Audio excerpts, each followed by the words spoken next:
काबुल पर तालिबानी कब्जे से पहले एक बैंक के प्रमुख रहे अजमल अहमदी के मुताबिक अफगानिस्तान बैंक का करीब $7 बिलियन नकद, सोना, बॉन्ड अमेरिका के फेडरल बैंक में जमा है।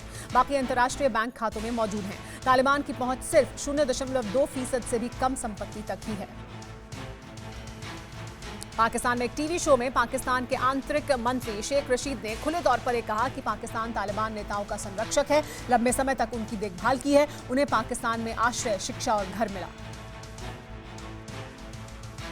रिपोर्ट्स के मुताबिक तालिबान में शुक्रवार यानी जुमे की नमाज के बाद नई सरकार का ऐलान हो सकता है। राष्ट्रपति के महल में शानदार आयोजन की तैयारियां चल रही हैं। कई देशों के राष्ट्राध्यक्षों को बुलाने की भी योजना है। सूत्रों के मुताबिक तालिबान की नई सरकार के गठन के मौके पर भारत समेत कई देशों के प्रमुखों को न्योता भेजा जाने वाला है। नई सरकार में सभी अफगान जातीय समूहों का प्रतिनिधित्व होगा। जिन लोगों ने 2001 में अमेरिकी कब्जे के बाद कैबिनेट में सेवाएं दी, उन्हें नई कैबिनेट में जगह नहीं दी जाएगी। तालिबान की तरफ से कहा गया है कि सरकार में महिलाओं की अहम भूमिका मिलने वाली है। दुनिया से तालिबान ने अफगान सरकार को मान्यता देने की अपील की है। उम्मीद जताई गई है कि अमेरिका, यूरोपियन यूनियन और दुनिया के बाकी देश सरकार को मान्यता देंगे। अमेरिका की तरफ से कहा गया है कि अमेरिका या किसी दूसरे देश को तालिबान को मान्यता देने की कोई जल्दबाजी नहीं है, क्योंकि यह कदम पूरी तरह इस बात पर निर्भर करेगा कि तालिबान वैश्विक समुदाय की उम्मीदों पर कितना खरा उतरता है। पेंटागन से आई रिपोर्ट के मुताबिक अमेरिका अफगानिस्तान में इस्लामिक स्टेट खुरासान को खत्म करने के लिए तालिबान से मदद लेने पर विचार कर रहा है। अमेरिका ने साफ कर दिया है कि आतंक विरोधी अभियान अफगानिस्तान में भी जारी रहेगा। पाकिस्तान के विदेश मंत्री शाह महमूद कुरैशी ने अफगानिस्तान से विदेशी सैनिकों की वापसी के फैसले को गैर जिम्मेदाराना फैसला कहा है। उन्होंने कहा है कि अब गृह युद्ध हो सकता है और आतंकवाद नए सिरे से मजबूत हो सकता है। अमेरिका काबुल धमाकों की जांच कर रहा है। इस बीच एक अमेरिकी वेबसाइट का दावा है कि नियमों की अनदेखी की वजह से आत्मघाती हमला कामयाब हो सका। रिपोर्ट में दावा है कि एक एयरपोर्ट के गेट को वक्त से ज्यादा समय तक खोला गया था। रिपोर्ट में कहा गया है कि पेंटागन के टॉप कमांडरों ने गुरुवार की दोपहर काबुल हवाई अड्डे पर एबी गेट को बंद रखने के लिए कहा था, लेकिन बैरन होटल से ब्रिटिश सैनिकों को निकाला जा रहा था। इसलिए ब्रिटिश सेना की मदद के लिए अमेरिकी फौज ने गेट को अधिक समय तक खोले रखा। ब्रिटेन ने सफाई दी है कि उन्होंने अमेरिकी फौज पर गेट को खुला रखने का दबाव नहीं बनाया था। ब्रिटेन की तरफ से कहा गया है कि बैरन होटल में मौजूद नागरिकों को हवाई अड्डे पर भेजा गया था, लेकिन इसके लिए एबी गेट को खुला छोड़ देने की जरूरत नहीं थी। अमेरिकी मीडिया के मुताबिक अफगानिस्तान में अमेरिका के पूर्व राजदूत रास विल्सन कोरोना संक्रमित है। विल्सन ने सोमवार को अंतिम अमेरिकी विमान C-17 के जरिए अफगानिस्तान को छोड़ा है। बुधवार को विल्सन के कोरोना संक्रमित होने की पुष्टि की गई है। भारत से अफगानिस्तान को मिलने वाली चीनी फिलहाल नहीं मिलेगी। भारतीय व्यापारियों ने तालिबान राज आने के बाद ऑर्डर कैंसिल कर दिया है।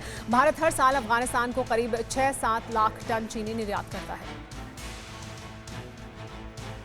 यूएन रिफ्यूजी एजेंसी UNHCR के मुताबिक 26 लाख से ज्यादा अफगान लोग पड़ोसी देशों में रिफ्यूजी के रूप में रह रहे हैं। अफगानिस्तान में इस वक्त करीब 35 लाख लोग ऐसे हैं जिन्हें अपना घर बार छोड़ना पड़ा है। संयुक्त राष्ट्र ने कहा है कि मौजूदा हालात के चलते इस साल के अंत तक 5 लाख से ज्यादा लोग अफगानिस्तान छोड़ सकते हैं। यूएन ने इन लोगों के लिए अफगानिस्तान के पड़ोसी देशों से अपने बॉर्डर खोलने की भी अपील की है। ब्रिटेन के रक्षा मंत्रालय के मुताबिक 15,000 से ज्यादा लोगों को अफगानिस्तान से निकाला गया। इसमें करीब 8,000 अफगानी हैं। इसके अलावा कई अफगानियों को स्पेन, जर्मनी, कतर और उज्बेकिस्तान समेत दूसरे देशों ने एयरलिफ्ट किया था। 15 अगस्त से 31 अगस्त के बीच अमेरिका ने सैनिकों के अलावा 1,23,000 लोगों को रेस्क्यू किया। इनमें 5,500 अमेरिकी है। अमेरिका ने कितने अफगानियों को शरण दी, इसे लेकर अब तक रिकॉर्ड सामने नहीं आया है। पाकिस्तान और उज्बेकिस्तान की सीमा पर कड़ा पहरा होने की वजह से अफगानी अब ईरान की सीमा में जा रहे हैं। अब तक कितने लोग ईरान की सीमा में दाखिल हो चुके हैं, इसका कोई आंकड़ा अभी तक सामने नहीं आया है। सीरिया की सरकार दुनिया को यह संकेत दे रही है कि अब अमेरिका को जल्दी ही सीरिया से भी खदेड़ दिया जाएगा। अफगानिस्तान की घटनाओं से सीरिया की सरकार और उसे समर्थन दे रहे रूस, चीन, ईरान जैसे देशों को यह भरोसा हो गया है कि सीरिया से भी अमेरिका को बाहर किया जा सकता है। तालिबान की तरफ से नियुक्त काबुल के मेयर हमदुल्ला नौमानी ने सोमवार से राजधानी में शरिया कानून लागू कर दिया है। अमेरिका के निकलने के बाद ही तालिबानी मेयर ने इशारा दे दिया था कि तालिबान कितना उदार रहने वाला है। फिल्म अभिनेता नसीरुद्दीन शाह ने तालिबान का समर्थन करने वाले लोगों पर तीखा जुबानी हमला किया है। उन्होंने कहा, कुछ भारतीय मुसलमान इन बर्बर लोगों के लिए जश्न करना चिंता की बात है और काफी खतरनाक है। हर मुस्लिम को खुद से पूछना चाहिए कि उन्हें इस्लाम का आधुनिक स्वरूप चाहिए या फिर कई सदियों पुराने बर्बर रीति रिवाज। तालिबान के कब्जे के बाद अफगानिस्तान की कोई टीम पहली बार विदेशी दौरे पर गई है। अफगानिस्तान क्रिकेट बोर्ड ने कहा है कि गुरुवार को अफगानिस्तान की अंडर 19 क्रिकेट टीम बांग्लादेश के लिए रवाना हो गई। बांग्लादेश में टीम को 5 वनडे मैच और 4 दिन का टेस्ट मैच खेलना है। काबुल एयरपोर्ट छोड़ने से पहले अमेरिकी फौज ने तमाम विमानों और हेलीकॉप्टर को खराब कर दिया। अब तालिबान ये सब देखकर आग बबूला है। तालिबान ने कहा है कि काबुल एयरपोर्ट देखकर पता चलता है कि अमेरिका कैसे बर्बाद हुआ है। तालिबान ने कहा कि अमेरिका ने बदनीयती की वजह से विमानों को खराब किया और अफगानिस्तान की राष्ट्रीय संपत्ति को नुकसान पहुंचाया। अमेरिका ने जाने से पहले अपने अत्याधुनिक रॉकेट डिफेंस सिस्टम को भी नष्ट कर दिया था। चीन अब अफगानिस्तान में अपने फायदे की तलाश में है। चीन अब उस बरगाम एयरबेस को कब्जे में लेने की फिराक में है जिस पर 20 सालों से अमेरिका का कब्जा था और आतंक विरोधी अभियान होते रहे। चीन अब अफगानिस्तान में एयरबेस बनाने की कोशिश करेगा।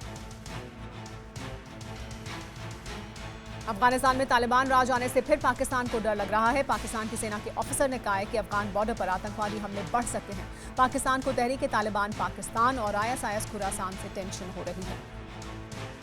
फिक्र आपकी, सोमवार से शुक्रवार रात 9 बजे सिर्फ TV9 भारतवर्ष पर।